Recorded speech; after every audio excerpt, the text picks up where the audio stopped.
Melbourne, a city of coffee, culture and cocaine.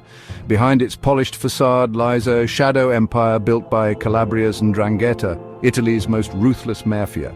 For decades they've laundered billions, corrupted politicians and flooded Australia with drugs. This is the story of how a secretive clan from southern Italy turned Melbourne into their global narco hub, and why no one saw it coming. It began in 1922, when the ship docked in Fremantle. Aboard were 3 Calabrian men, founders of Australia's Ndrangheta. They blended into post-war migrant waves, buying farmland and dominating fruit markets. By the 1950s, they controlled Melbourne's Queen Victoria market, using tomato crates to hide marijuana crops. To outsiders, they were hard-working immigrants. To each other, a blood-bound mafia. The Ndrangheta's power grew through a code of silence enforced by fear. Families like the Barbaros and Sergis married into clans, weaving a web of loyalty.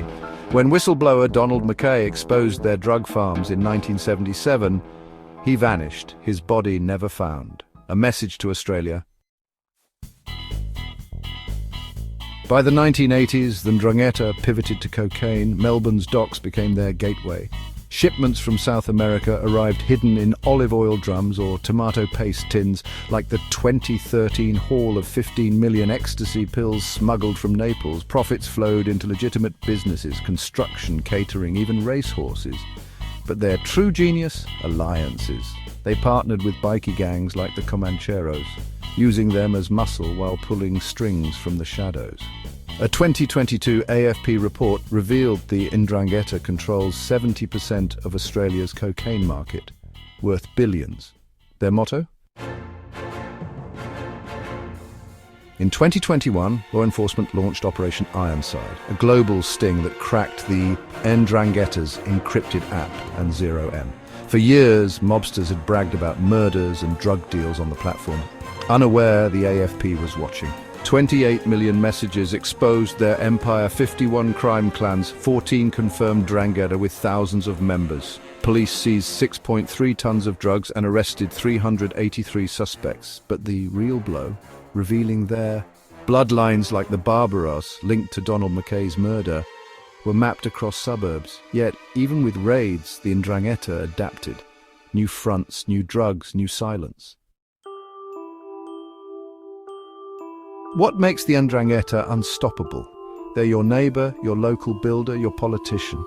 A 2015 investigation found they've infiltrated local councils and federal offices. Fear keeps communities silent.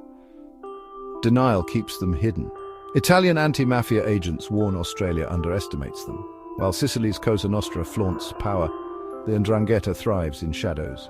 Their leaders live modestly. No flashy cars, no social media. Wealth is laundered through vineyards, supermarkets, and even charity donations. Melbourne isn't just a hub, it's a fortress. Today, the Ndrangheta remains Australia's silent pandemic. For every bust, a new clan rises. For every informant, a body drops. Yet their greatest weapon isn't drugs or guns, it's time. A century of roots can't be ripped out overnight. So next time you sip a Melbourne espresso or buy fresh produce, remember the Ndrangheta's fingerprints are everywhere, and until Australia confronts its denial, the invasion is far from over.